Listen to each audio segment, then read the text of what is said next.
You're on the air, Bob and Ray. Thank you, Wilbur Conley, young squirt who works for us, and we're just in time, ladies and gentlemen, to take you out to Hayes Meadow, where Leon Pascal, our special remote man, is ready to tell us what's taking place. How are things in the meadow, Leon? Well, Jim, I have some people here, two men who say they're thoughtful. In other words, Leon, they're people who are able to make decisions themselves. Is that the idea? That's about it, Jim. We're going to talk to the first gentleman. Sir, what is your name? David Sims. I see. And, sir, you must be a school teacher. The suit you're wearing is the popular seminary blue, and you're carrying a composition book. There seems to be a large amount of chalk dust filtering out of your pocket, so I guess you're a teacher? No, I'm a stunt pilot. You? A stunt pilot? Why not? But I like teaching, too. I just came down to Hayes Meadow to collect some larvae to show the children I teach. Excuse me. Jim, Mr. Sims has a strainer, and he's dipping it into the swamp here at Hayes Meadow. Now I believe he's coming up with some larvae. Yes, he's come up with some larvae. And what's he going to do with it, Leon? Well, Mr. Sims, are you going to show that larvae you scooped out of the swamp to children? Let me put it this way. I believe a man has to do what he wants to do. Well, if my eyes don't deceive me, I believe I see in the material you scooped out of the swamp a leftover and dreaded Anopheles mosquito, a real germ carrier. Now, how do you feel about showing that to children? Well, I think a man should make up his own mind. I believe firmly that a man should stick to what he knows best.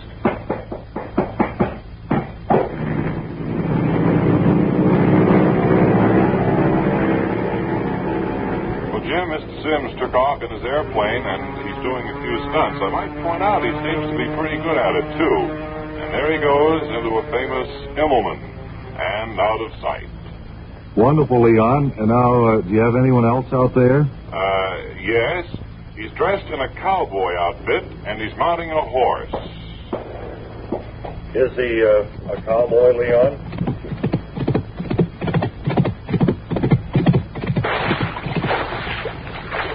Well, he's having a little bit of trouble. The horse just bucked and threw him into the swamp here at Hayes Meadow. Sir, you must be a cowboy. Me, a cowboy? Don't make me laugh. Well, you haven't so far, sir. Just what are you? I'm a photo retoucher at Sturdley's department store. I see. What did he say he was, Leon? He's a photo retoucher. Well, ask him how come he's acting like a cowboy. He seems to take a sound beating on a horse.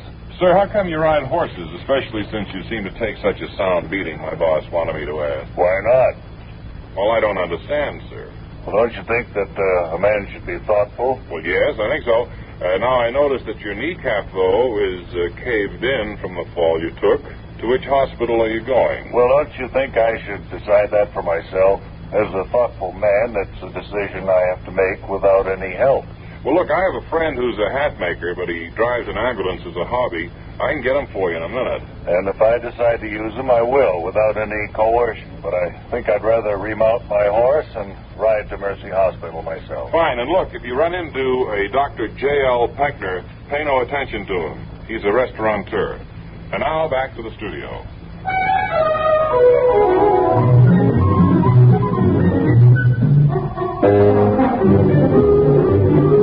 Wilbur, that music got us back here, I guess. Yeah, okay. All right. And at this point, I think we should have a word from the American Telephone and Telegraph Company. So long. Have a nice trip. Don't forget the phone. Wherever you go this summer, go first by long distance. Most people do. Like these two. Hi, Jane. Oh, hello, John. I thought you and Jim were on vacation. We leave tomorrow. Have any trouble getting reservations? None. We made them by telephone some time ago. No doubt about it. Long distance helps you have a carefree vacation. Use it to make reservations, to call friends along the way, to phone home while you're gone. Now's a good time to call while long-distance rates are lowest. Remember, wherever you go this summer, go first by long distance. We've invited to our studios today a gentleman from the Perthwaite Musical Typewriter Company. And I believe You're Mr. Lawrence Perthwaite yourself, aren't you? Founder of the company? Mm-hmm. You're here for a demonstration, right? I will be in a minute. Do you mind giving me a hand with this musical typewriter? I'd like it next to the window. Sure thing, Mr. Perthwaite. How's that? Fine. Thank you, Mr. Goulding. Well, it doesn't look anything at all like the ordinary typewriter, Mr. Perthwaite. It's much larger. There seems to be a canvas bag above the keyboard. What's the bag for? Well, there's a special key marked P for pump, which inflates the bag. Oh. And when I press the DM key for damper, a valve opens and draws air into the bag from the atmosphere. Then there's no need for foot pedals, eh? None at all. Now, watch what happens when I press the P and DM keys, Mr. Goulding. It's beginning to fill up, Mr. Perthwaite. And while the canvas bag is filling up with air, sir, what's the reason for a musical typewriter? I'll tell you after I press the governor key here. Keeps the bag from becoming overinflated. Works on the same principle as Zeppelin overinflation. Mm-hmm. There. Well, the bag seems to be filling more slowly now, sir. Now, you asked me the reason for the musical typewriter? I believe I did just before you pressed the governor key there. Well, our research staff has found that it cuts down on finger fatigue, an occupational hazard among secretaries. The ordinary typewriter provides no recreation, you see. I see. And is the musical typewriter difficult to operate, Mr. Perthwaite? Well, it does take a bit of doing. Has a 450-letter keyboard, and as you can see, it's 9 feet across in consequence. And, well, how does the secretary type a letter on a keyboard that long? I mean, well, she has to sit on a chair with casters, and then with one foot on the ground, she can kick off, kind of scooter fashion. Well, look, the bag is just about inflated now, Mr. Perthwaite.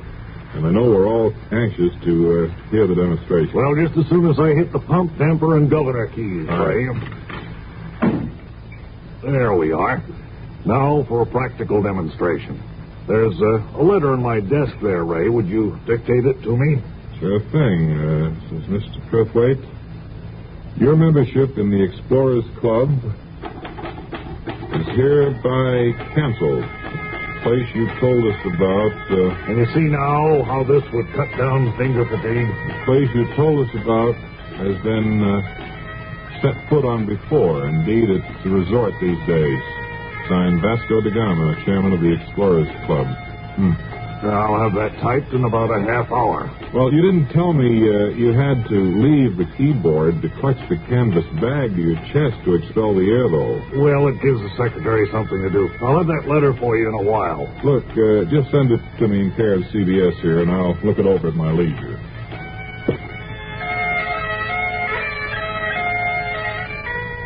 Now, I think we should welcome another of our regular members of the Bob and Ray family here, who wasn't with us on our first show yesterday, Mary Magoon, who was in charge of the experimental kitchen, and as well the Bob and Ray cafeteria, which we maintain for all of our staff. Mary, how are you? Just fine, thank you.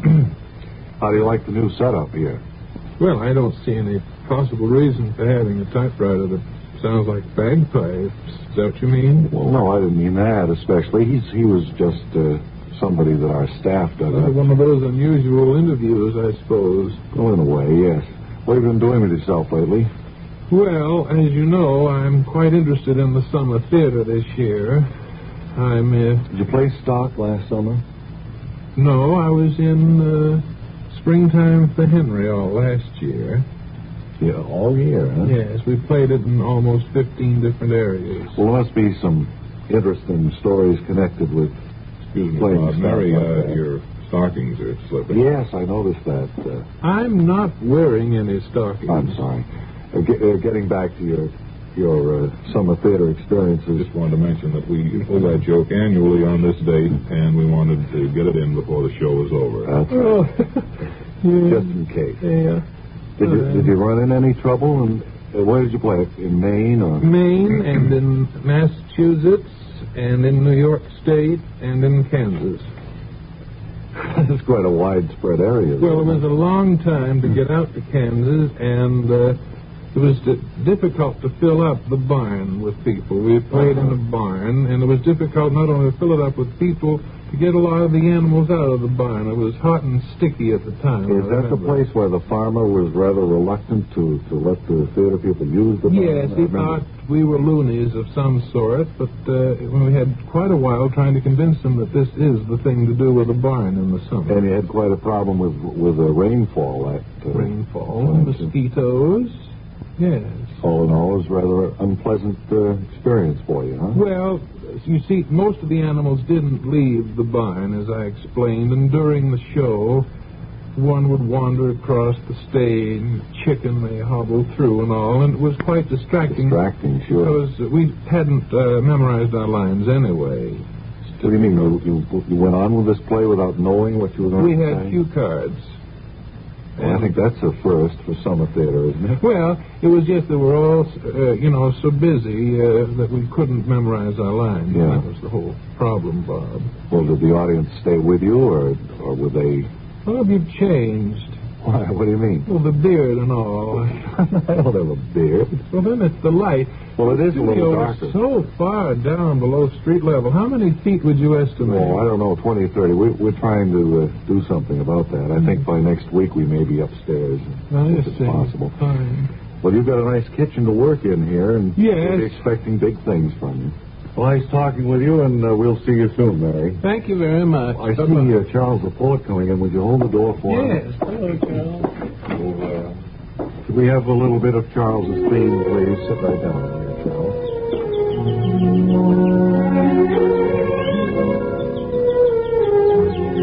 Now, round the corner and up your street comes your friendly poet-philosopher, Charles, with a few memories, perhaps, taken from the pages of his dusty, tattered manuscript.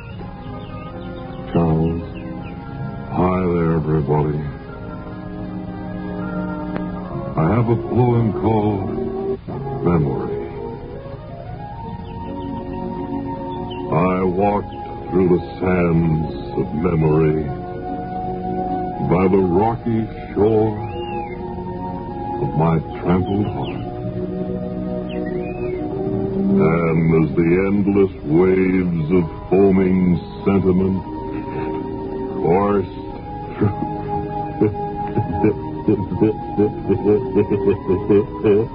All right, Charles, please. And as the endless waves of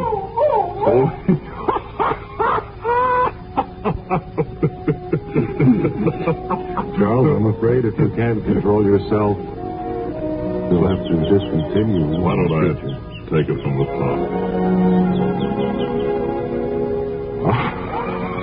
No. You want to try just once more, Charles? Perhaps if we move the bird. I walked through the sands. No, I'm afraid you can't this time. Charles the poet, you're coming around the corner and down your way someday real soon. And until then, as always, he says, so long now.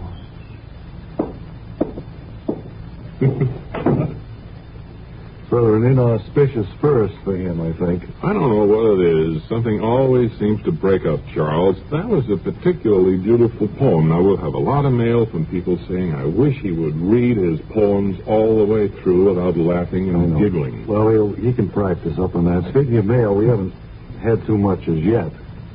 But we would like to say that we're here to answer your questions, and if you have anything you'd like to know, that we can help somebody in the audience has a question. Probably the reason. Speak right up, please. Probably the reason you don't have any mail is you don't send out self-addressed envelopes that are stamped. Nobody does that, sir. We've run into a great deal too much It was expense. just an idea, and I was sitting here trying to think of something to say so I'd be on the radio. Well, all right, you've been on the radio, but I know. I hope we've been able to answer your I question. told you, Madeline, I could do it.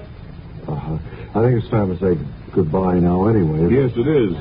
So until the next time, this is Ray Goulding reminding you all, please, write if you get work. Bob Elliott reminding you to hang by your thumb. This is the CBS Radio Network.